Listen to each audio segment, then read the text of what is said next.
much. So why didn't we talk about them? Wow.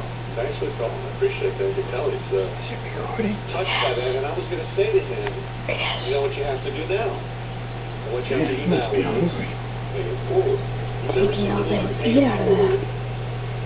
When somebody does a random act of kindness for you, they don't want, like this gentleman, this business owner doesn't want, up $20. He wants Bob to pay it forward. That means Bob needs to do a random act of kindness for someone else.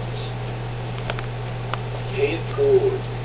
If everybody paid it forward, you'd be a lot better off. That's an awesome call. God, that's pretty good tuned. Very much for sharing that story. Let's have an update now on traffic and weather together. I want to be able to see them right now. Banner Street and Elm Street. Police are on the scene of a crash. We've got delays into and south from 690 to the Harrison Street off-ramp. That is slowing traffic down on 690 east from West Street to the Brand 281 south. Traffic in the Silver South, New York State Mega Millions. Next update at 5:50 in the WSYR Price Chopper Traffic Center. I'm Justin James. Flood watch in effect from Saturday afternoon through Sunday evening. We'll see a few showers as we head through the evening. Some of those showers may mix with sleet or a little snow. Overnight lows near 35. Tomorrow, some showers, a high of 45. Periods of rain could be heavy at times Saturday night. We'll see periods of rain and a little snow.